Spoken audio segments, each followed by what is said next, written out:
Bab 207. Perjamuan pertunangan sepupu. Dia berpikir bahwa dia akan dapat memeluk tubuh lembut istri saya dan menikmati sendiri dengan menjejalkan diri di tempat tidur kecil bersama istrinya. Tetapi dia tidak pernah berpikir bahwa ketika baru saja berbaring di samping bantal Aurora Bliss, dan Aurora Bliss bangun dengan desir dan merubah posisi, kepala di sana, kaki di sini. Aman tidur dengan cara ini, jadi kamu tidak akan tidak jujur. Aurora Bliss merasa nyaman, menutup bulu matanya, dan akhirnya bisa rileks dan tidur. Kenzie Harimurti tidak bisa mengeluarkan suara untuk waktu yang lama. Selain depresi, dia tidak punya mood lain. Diam sepanjang malam. Hari berikutnya adalah hari Sabtu. Kenzie Harimurti sudah lama tidak mengunjungi ibunya, dan berencana untuk tinggal di rumah ibunya selama 2 hari. Aurora Bliss harus bekerja lembur di perusahaan dan tidak bisa mengunjungi ibu mertuanya bersamanya, jadi dia membeli banyak barang di pusat perbelanjaan dekat perusahaan, memberikannya kepada Kenzie Harimurti, dan membawanya ke ibunya sebagai oleh-oleh. Aurora Bliss selalu melakukan pekerjaan yang baik dalam menghormati para tetua. Apakah itu orang tuanya atau orang tua Kenzie Harimurti, Aurora Bliss selalu memperlakukannya sama, dan tidak akan mengasingkan ibu Kenzie Harimurti karena statusnya yang rendah. Kenzie Harimurti melihat pikiran Aurora Bliss di matanya dan sedikit tersentuh. Meskipun istri ini selalu menjaga jarak darinya, dia benar-benar tidak mengatakan apa-apa tentang ibunya. Kamu datang tepat waktu, sepupumu dan Yuyun bertunangan hari ini, dan meminta kita untuk datang minum.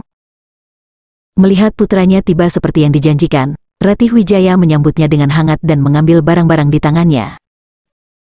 Kenzie Harimurti sedikit terkejut setelah mendengar ini, tetapi dia tidak berharap untuk pergi keluar untuk minum hari ini. Faktanya, hubungannya dengan sepupunya Aldi Wijaya tidak baik. Ketika dia berusia 17 atau 18 tahun dan tinggal di rumah neneknya, dia bertengkar sengit dengan Kenzie Harimurti karena putri tetangganya Yuyun Pradana.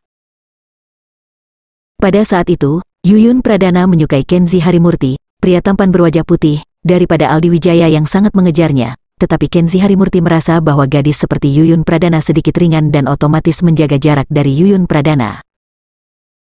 Kemudian, karena pembongkaran tanah dan relokasi pemerintah menghasilkan sejumlah uang, keluarga Aldi Wijaya menjadi kaya, dan Yuyun Pradana menerima pengejaran Aldi Wijaya dan berpacaran dengan Aldi Wijaya.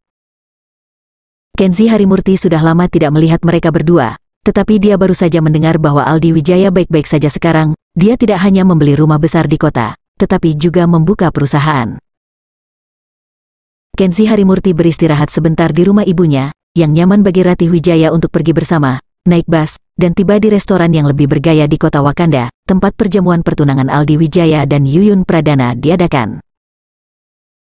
Perjamuan pertunangan bukanlah perjamuan pernikahan, dan itu tidak perlu menjadi adegan besar, tetapi meskipun demikian, ada lebih dari 20 meja di ruang perjamuan di lantai 2. Kenzie Harimurti menemani ibunya ke ruang perjamuan dan menyapa beberapa kerabat yang lebih tua seperti bibinya. Kemudian Ratih Wijaya duduk di meja yang lebih tua atas undangan beberapa kerabat yang lebih tua. Di sisi lain, Kenzie Harimurti duduk di meja dengan beberapa rekan. Saat mengobrol, Aldi Wijaya, mengenakan setelan lurus dan mengenakan arloji emas, datang ke meja tempat Kenzie Harimurti berada dengan senyum puas di wajahnya seperti orang kaya baru setempat. Hehe, sepupu Kenzie, kita tidak bertemu selama hampir 3 tahun sejak tahun kamu menikah dan tinggal sebagai menantu kan? Aldi Wijaya sengaja menggigit kata-kata menikah dan tinggal sebagai menantu sangat istimewa. Berat, jelas untuk mengolok-olok Kenzie Harimurti di depan beberapa kerabat dari generasi yang sama. Beberapa rekan tua semua tertawa ketika mereka mendengarnya, dan ada ejekan di mata mereka pada Kenzie Harimurti. Tidak ada seorang pun di dunia ini yang tidak tahu bahwa menjadi menantu dari rumah ke rumah jelas merupakan hal yang memalukan bagi seorang pria. Tapi Kenzie Harimurti tidak keberatan. Fakta bahwa dia adalah menantu numpang bukanlah hal baru. Semua kerabat tahu bahwa bahkan meski dia tidak mau, dia tidak bisa. Selamat, kamu akhirnya bisa bersama dengan Yuyun, kata Kenzie Harimurti dengan tenang, lembut dan sopan. Aldi Wijaya tertawa setelah mendengar ini dan berkata, Yuyun bersamaku sekarang, jangan menyebutkan betapa bahagianya dia. Dia tinggal di rumah besar dan mengendarai mobil terkenal. Untungnya, dia memiliki visi dan tidak memilihmu di masa lalu. Bau dan mencolok. Jika bukan karena Kenzi Harimurti yang berpikir Yuyun Pradana norak dan tidak ingin jatuh cinta padanya, Aldi Wijaya akan menjelaskannya kepada Kenzi Harimurti untuk pertama kalinya. Kenzi Harimurti tidak banyak bicara, hanya tersenyum dan mengambil secangkir teh. Pada saat ini, Yuyun Pradana, mengenakan gaun merah, datang ke meja ini berputar-putar, melihat Kenzi Harimurti juga ada di sana. Ekspresinya berubah, dan hatinya secara bertahap menjadi tidak menyenangkan. Ketika saya berusia 17 atau 18 tahun, hatinya tumbuh. Yuyun Pradana pernah menyukai Kenzi Harimurti, tetapi sikap Kenzi Harimurti terhadapnya suam-suam kuku pada waktu itu, yang membuatnya merasa sangat malu. Namun, dia dengan cepat menghilangkan ketidaknyamanan di hatinya, tersenyum ringan, dan duduk berpura-pura murah hati. "Yo, Kenzi Harimurti ada di sini." Yuyun Pradana tidak berubah sama sekali setelah tidak melihatnya selama beberapa tahun. Dia masih memiliki kebajikan yang vulgar, dan dia sengaja berpura-pura menjadi sangat elegan, seolah-olah dia sangat tinggi. Kenzi Harimurti tidak menyukainya pada saat itu. Dia jelas seorang gadis pedesaan yang tumbuh di pinggiran kota, tetapi dia suka berpura-pura menjadi orang asing, yang membuatnya merasa sangat tidak tersentuh. Kenzi Harimurti tetap sopan, hanya tersenyum dan menyapanya. Aldi Wijaya melihat tunangannya juga ada di sini, dan kedua pasangan itu bersama-sama mulai mengalami masalah. Aldi Wijaya dengan sengaja tersenyum dan berkata kepada Yuyun Pradana, "Pernahkah Anda memperhatikan bahwa Kenzi Harimurti tidak berubah sama sekali sejak kita tidak melihatnya selama beberapa tahun?" Yuyun Pradana berpura-pura dan tersenyum dan berkata, "Ini masih terasa seperti dulu." Pakaiannya sederhana, seperti anak kecil yang tinggal di pedesaan. Kata-kata ini jelas mengejek pakaian buruk Kenzi Harimurti, bajingan tanpa rasa, seperti roti dari pedesaan. Faktanya, Yuyun Pradana dan Aldi Wijaya, seperti Kenzi Harimurti, memasuki kota karena pembongkaran tanah, tetapi beberapa orang melupakan akar mereka, dan mereka mulai memandang rendah orang pedesaan setelah meninggalkan pedesaan selama beberapa tahun. "Saya mendengar dari ibu saya bahwa Anda pergi ke perusahaan istri Anda sekarang dan menjadi pesuruh. Anda seharusnya baik-baik saja, kan?" Aldi Wijaya bahkan lebih eksplisit dan bertanya sambil tersenyum, "Dengan seorang istri yang mengurus perusahaan, gaji bulanan setidaknya 20.000 hingga 30.000 kan?" Mendengar ini, semua kerabat di meja tertawa.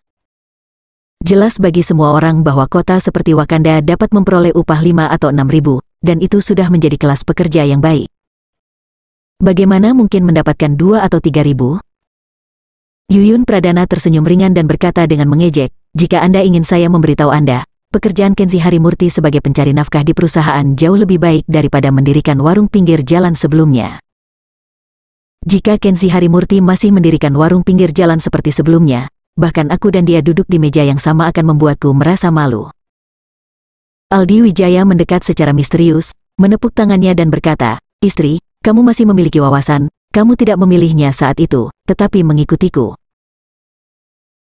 Kalau tidak, bagaimana bisa ada pemandangan yang begitu indah hari ini, mengendarai mobil terkenal, memakai jam tangan terkenal, dan tinggal di rumah besar dengan beberapa ratus meter persegi?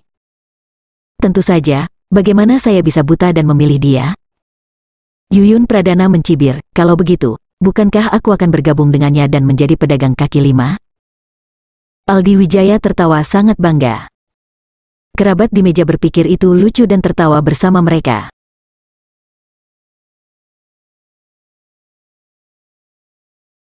Bab 208.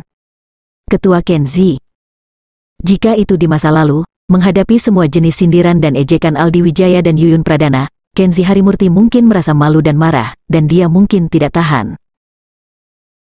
Tapi sekarang, Kenzi Harimurti tidak seperti dulu lagi, dan dia telah lama menjadi orang yang sangat kaya. Dia tidak akan mengambil sikap mencolok dari Aldi Wijaya dan Yuyun Pradana ke dalam hati. Jam tangan terkenal dan mobil terkenal, atau tinggal di rumah besar dengan jarak beberapa ratus meter, tidak ada artinya bagi Kenzi Harimurti, tetapi dia tidak suka menjadi publik, dan dia terlalu malas untuk serius dengan Aldi Wijaya dan Yuyun Pradana, dua badut itu. Suami istri Aldi Wijaya dan Yuyun Pradana mencibir di mana-mana, melihat bahwa Kenzi Harimurti tidak memiliki ekspresi kesal, dia masih acuh tak acuh, tersenyum sedikit, dan menyesap teh di sana. Aldi Wijaya dan Yuyun Pradana tidak bisa menahan diri untuk tidak saling memandang, keduanya merasa tidak bahagia di hati mereka. Dia jelas seorang pria miskin yang telah dihina dengan buruk, tetapi dia bisa berpura-pura menjadi ringan dan tenang. Orang ini Kenzi Harimurti sangat tak tahu malu. Pada saat ini, seorang kerabat di meja yang sama bertanya, "Aldi Wijaya, bagaimana bisnis perusahaan yang Anda buka? Dapatkah Anda menghasilkan ratusan ribu dalam setahun?"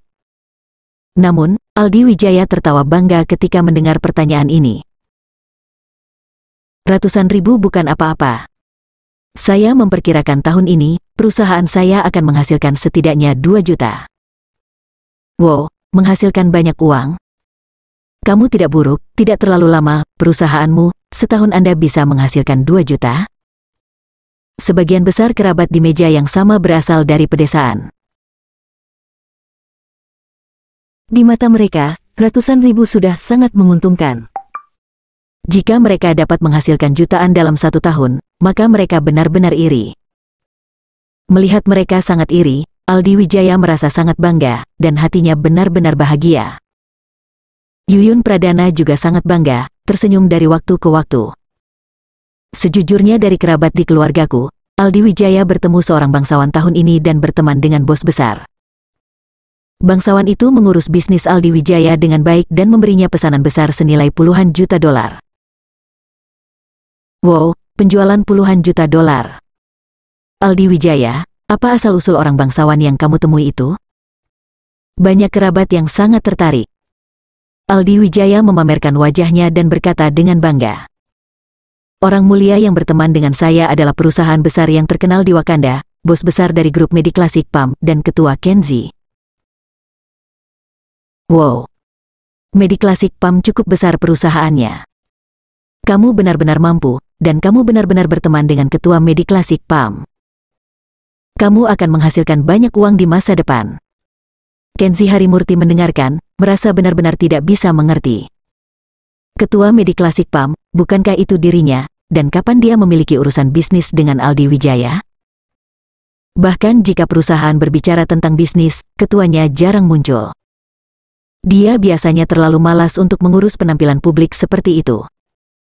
Pada dasarnya, Wadil Jordan, kepala eksekutif bawahannya, memiliki wewenang penuh untuk menanganinya.